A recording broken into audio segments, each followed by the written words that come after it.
Jai Jai Shri Chaitanya, Jai Nityananda, Jai Advaita Chandra, Jai Gaura Bhakta, Jai Jai Shri Chaitanya, Jai Nityananda, Jai Advaita Chandra, Jai Gaura Bhakta, Vrinda.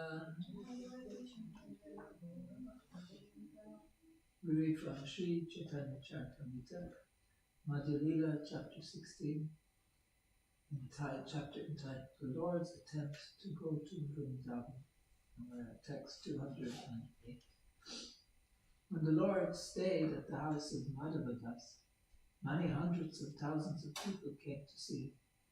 Purport. Madhavadas is identified as follows. In the family of Srikara, Chaitanya, Yudhishthira, Chaitanya took his birth. Formerly, he and his family members lived in Bilvagram and Patuli. From there, he went to Kulia, Padapura, formerly known as Padapura. The eldest son of Yudhishthira, Chaitanya, was known as Madhavadas. The second son was called Haridas, and the youngest son was called Krishna Sampati Chattopadhyaya. The three brothers' nicknames were Chakadu, Dinakadu, and Dukadu. The grandson of Madhavadas was named Vamsi Vada, and during the time of Srila Bhaktisiddhanta Saraswati Thakur, his grandson Ramachandra and their descendants were still living at Vadnapat or Vayansi. The Lord stayed there for 7 days and delivered all kinds of offenders and sinners. After leaving Kulia, Sri Chaitanya Mahaprabhu visited the house of Advaita Acharya at Shantipur. It was there that the Lord's mother, Sachimata, met him and was thus relieved of her great unhappiness. The Lord then visited the village known as Ramakeli and the place known as Kanai Natashala. From there, he returned to Shantipur. Sri Chaitanya Mahaprabhu stayed in Shantipur for 10 days. This has been described very elaborately by Vrindavan Das Thakur. I will not narrate these incidences because they have already been described by Vrindavan Das Thakur. There is no need to repeat the same information, for such repetition would unlimitedly increase the size of this book. Those narrations tell how Sri Chaitanya Mahaprabhu met the brothers Rupa and Sanatana, and how Nrsimhananda decorated the road. I have already described these in an earlier synopsis of this book, therefore I will not repeat the narrations here. This information is given in Adi Lila 10:35 and Madhya Lila 1:155 to 162 and 175 to 226. When Sri Chaitanya Mahaprabhu returned to Shantipur, Raghunath Das came to meet him. Two brothers named Hiranya and Govardhan, who were residents of Saptagram, had an annual income of 1,200,000 rupees. Hiranya and Govardhan were inhabitants of Saptagram in the district of Hooghly. Actually, they were inhabitants not of Saptagram, but of a nearby village named Krishnapur. They took their birth in a big Kayashtra family, and although their family title has not been ascertained, it is known that they came from an aristocratic family. The elder brother's name was Hiranya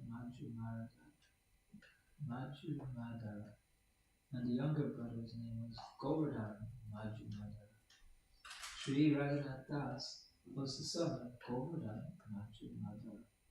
Their family priest was Balaramacharya, who was a favorite of Haridas Thakur's, and the family spiritual master was Yadunanda Acharya, a favorite of Vasudev Datta's.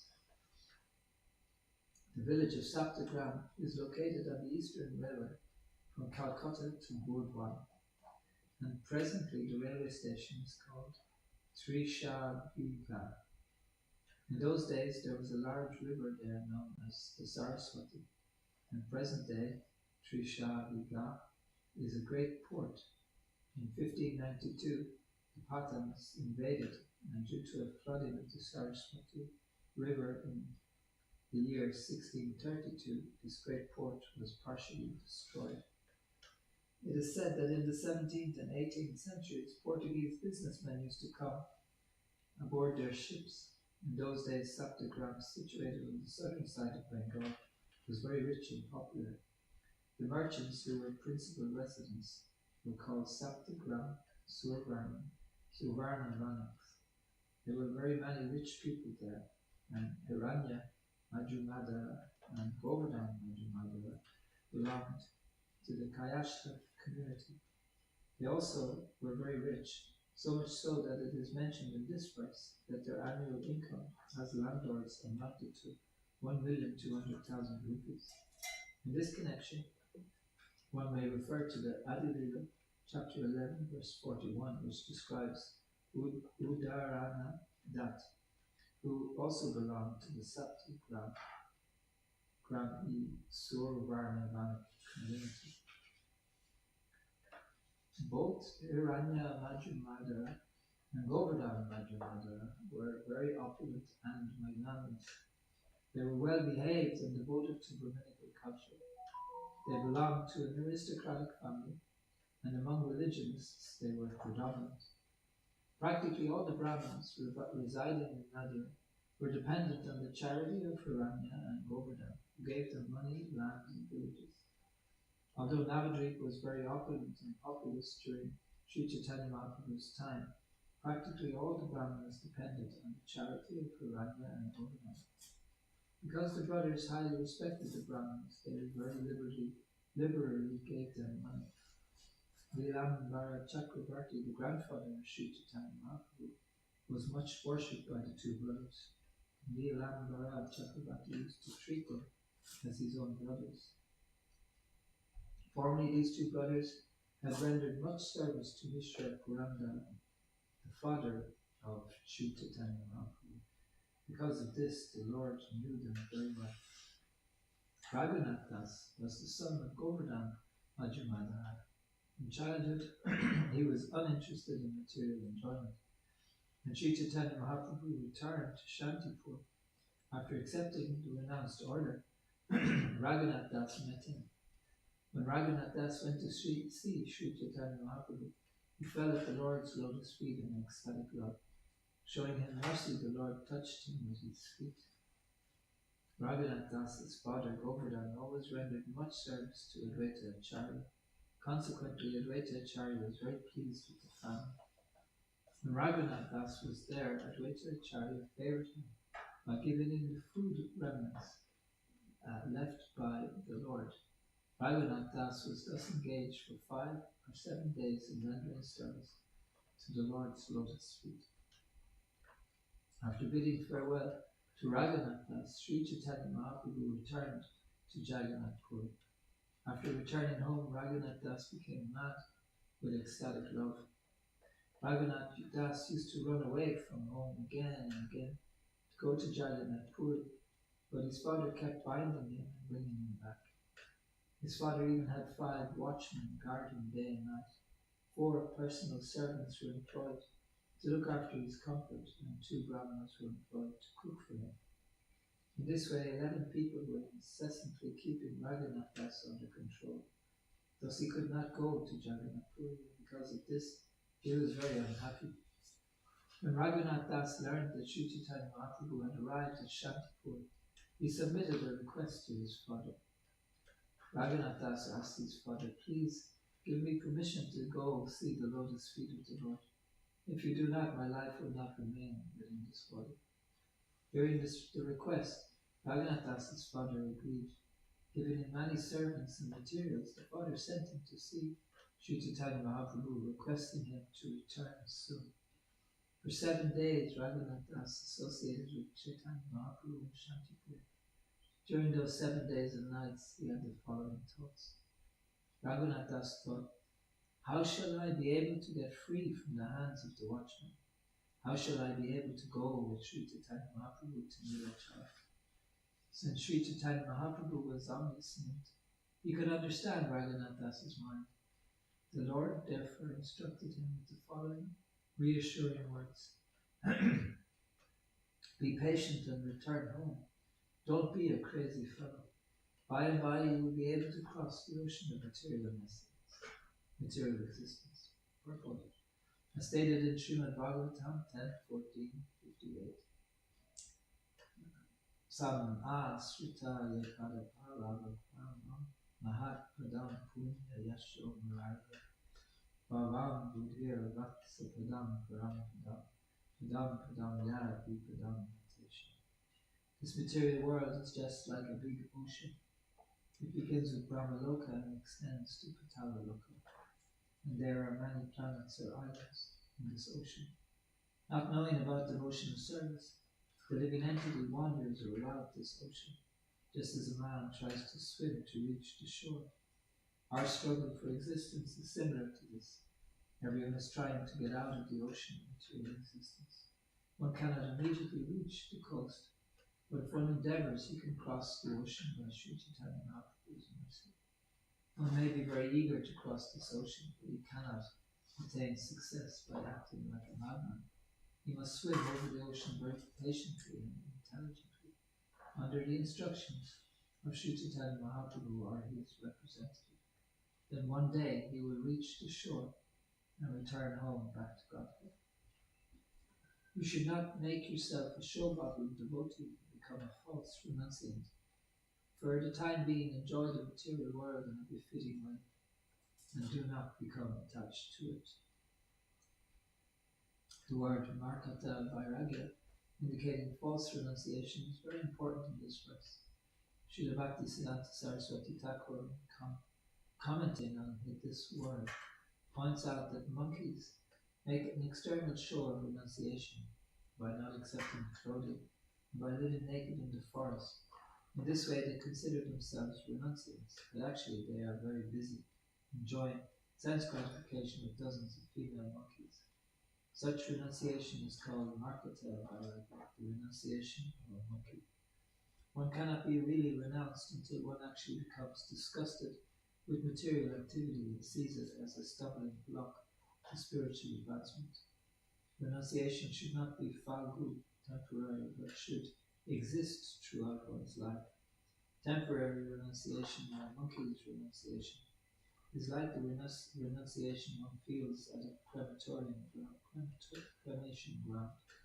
When a man takes a dead body to the crematorium, he sometimes thinks, this is the final end of the body. Why am I working so hard day and night? Such sentiments naturally arise in the mind of any man who goes to a crematorium plant. However, as soon as he returns from the cremation grounds, he again engages in material activity for sense enjoyment. This is called smasan vairagya or markata vairagya. In order to render service to the Lord, one may accept necessary things. If one lives in this way, he may actually become renounced. In the Bhakti Rasamrita Sindhu 1:108 it is said, Yavata syat swa nirvaha svi kurvatavad artili adikeye niyun atayam cha chitya vate param arta taha. Bare necessities of life must be accepted, but one should not superfluously increase his necessities, nor should they be unnecessarily decreased. One should simply accept what is necessary to keep one advanced spiritually, to help one advance spiritually. In his Durgama Sanghamani, Sri Jiva Goswami comments that the word Swanirvaha actually means Swa Bhakti Nirvaha. The experienced devotee will accept only those material things that will help him render service to the Lord. In the Bhakti Rasamrita Sindhu, markata vairagya or falgu vairagya is explained as follows. Chikta Ataya Udya Harisabandi Vastuna Mumukshubihi Patiyago Varagyam Phalu Kapyate. When persons eager to achieve liberation renounce things related to the Supreme Personality of Godhead, thinking them to be material, their renunciation is called incomplete. Whatever is favorable for the rendering of service to the Lord should be accepted and should not be rejected as a material thing. Yukta Vairagya, befitting renunciation, is thus explained. Anashaktasya Vishaya Yatarham Upadunjataha Nirbanda Krishna Sambhave Yuktam Vairagya Uchite. Things should be accepted for the Lord's service, and not for one's personal sense gratification. One accepts something without attachment and accepts it because it is related to Krishna. One's renunciation is called Yukta Vairagya. Since Krishna is the absolute truth, whatever is accepted for his service is also the absolute truth. The word Marketa Vairagya is used by Sri Chaitanya Mahaprabhu to indicate so-called Vaishnavas who dress themselves in loincloths trying to imitate Srila Rupa Goswami. Such people carry a bead bag and chant, but at heart they are always thinking about getting women and money. Unknown to others, these Marketa Vairagyas maintain women but externally present themselves as renunciants. Sri Chaitanya Mahaprabhu is very much opposed to these Marketa Vairagyas or pseudo-Vaishnavas. Sri Chaitanya Mahaprabhu continued, within your heart you should keep yourself very faithful, but externally you may behave like an ordinary man. Thus Krishna will soon be very pleased and deliver you from the clutches of Maya. You may see me at Nilachala, Jagannath Puri when I return after visiting Vrindavan. By that time you can think of some trick to escape. What kind of means you will have to use at that time will be revealed by Krishna. If one has Krishna's mercy, no one can check him. Purport. Although Raghunath Das was very anxious to join Sri Chaitanya Mahaprabhu, the Lord advised him to wait for the mercy of Lord Krishna. He recommended that Raghunath Das keep his Krishna consciousness firmly fixed in his heart, while externally behaving like an ordinary man. This is a trick for everyone advanced in Krishna consciousness. One can live in society like an ordinary human being, but at the same time one's own business should be to satisfy Krishna and spread his glories. A Krishna conscious person should not be absorbed in material things, for his only business is the devotional service of the Lord. If one is engaged in this way, Krishna will certainly bestow his mercy. As Sri Chaitanya Mahaprabhu advised Raghunath Das, Yata Yogya Vishaya Munja Anashakta Hana. The same is repeated, and Tere Nishtukar Va Ye Ruka Vya Varaha. This means that one must have no desire within his heart other than to serve Krishna. On the basis of such a conviction, one can cultivate Krishna consciousness. This is confirmed in the Bhakti Rasamrita Sindhu 1-200. Loikiki Vaidiki Vapuya Kriya Te Muni Hari Seva Nukulaiva Zakarya Bhakti Uchata. A devotee may act as an ordinary human being or as a strict follower of Vedic injunctions. In either case, everything he does is favorable for the advancement of devotional service because he is in Krishna consciousness. In this way, Sri Chaitanya Mahaprabhu bade farewell to Raghunath Das, who returned home and did exactly what the Lord told him. After returning home, Raghunath Das gave up all craziness and external pseudo-renunciation and engaged in his household duties without attachment. When Raghunath Das's father and mother saw that their son was acting like a householder, they became very happy. Because of this, they slackened their guard. Purport. When Raghunath Das's father and mother saw that their son was no longer acting like a crazy boy and was responsibly attending to his duties, they became very happy. The 11 people, 5 watchmen, 4 personal servants, and 2 brahmanas who were guarding him became less strict in their vigilance. When Raghunath Das actually took up his household affairs, his parents reduced the number of guards. Meanwhile, at Shantipur, Sri Chaitanya Mahaprabhu assembled all his devotees headed by Advaita Acharya and Sri Nityananda Prabhu, embraced them all and asked their permission to return to Jagannath Puri. Because he had met them all at Shantipur, Sri Chaitanya Mahaprabhu requested all the devotees not to go to Jagannath Puri that year. Sri Chaitanya Mahaprabhu said, I shall certainly go to Vrindavan from Jagannath Puri if all of you give me permission. I shall return here again without difficulty. Clasping the feet of his mother, Sri Chaitanya Mahaprabhu very humbly requested her permission. Thus she gave him leave to go to Vrindavan. Srimati Sachidevi was sent back to Navadvip, and the Lord and his devotees started for Jagannath Puri, Viladri. The devotees who accompanied Sri Chaitanya Mahaprabhu rendered all kinds of service on the way to Jagannath Puri. Thus, in great happiness, the Lord returned. When Sri Chaitanya Mahaprabhu arrived in Jagannath Puri, he visited the temple of the Lord. News then spread all over the city that he had returned. All the devotees then came and met the Lord with great happiness. The Lord embraced each of them in great ecstatic love. Kashi Mishra, Ramananda Roy, Pradyumna, Sarvabhauma Bhattacharya, Vainath, Raj, Sikhi Mahiti, and all the other devotees met Sri Chaitanya Mahaprabhu. Gadadhar Pandit also came and met the Lord. Then before all the devotees, Sri Chaitanya Mahaprabhu began to speak as follows. It was my decision to go to Vrindavan through Bengal in order to see my mother and the river Ganges.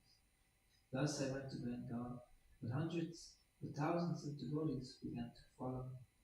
Many hundreds of thousands of people came to see me out of curiosity, and due to such a large crowd, I could not travel very freely on the road.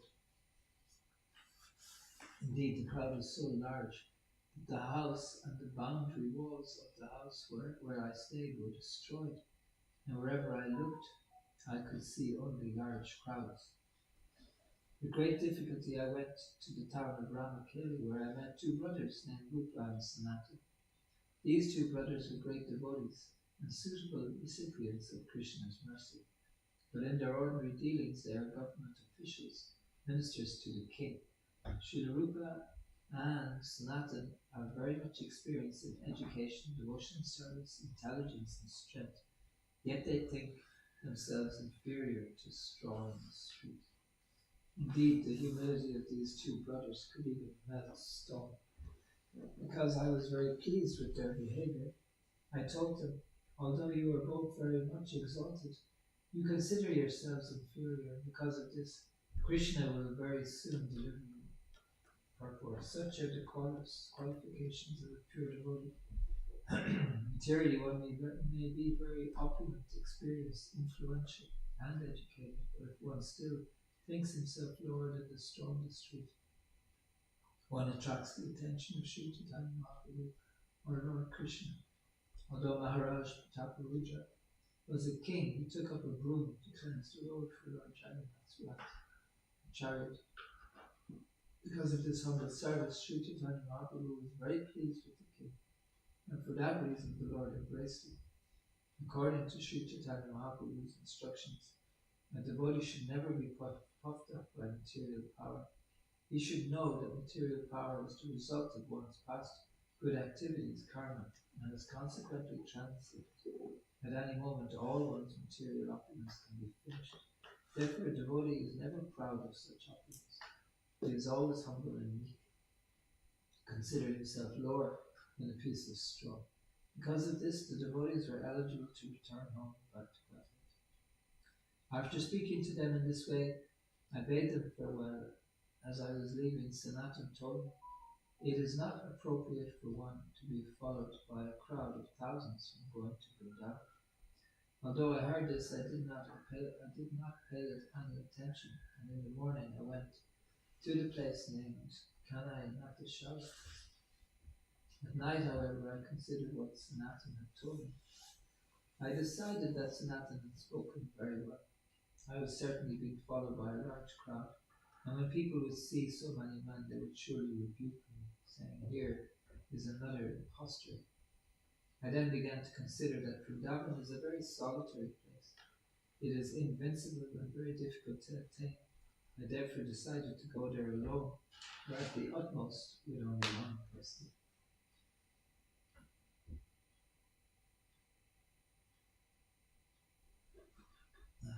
Let's see. 7:30.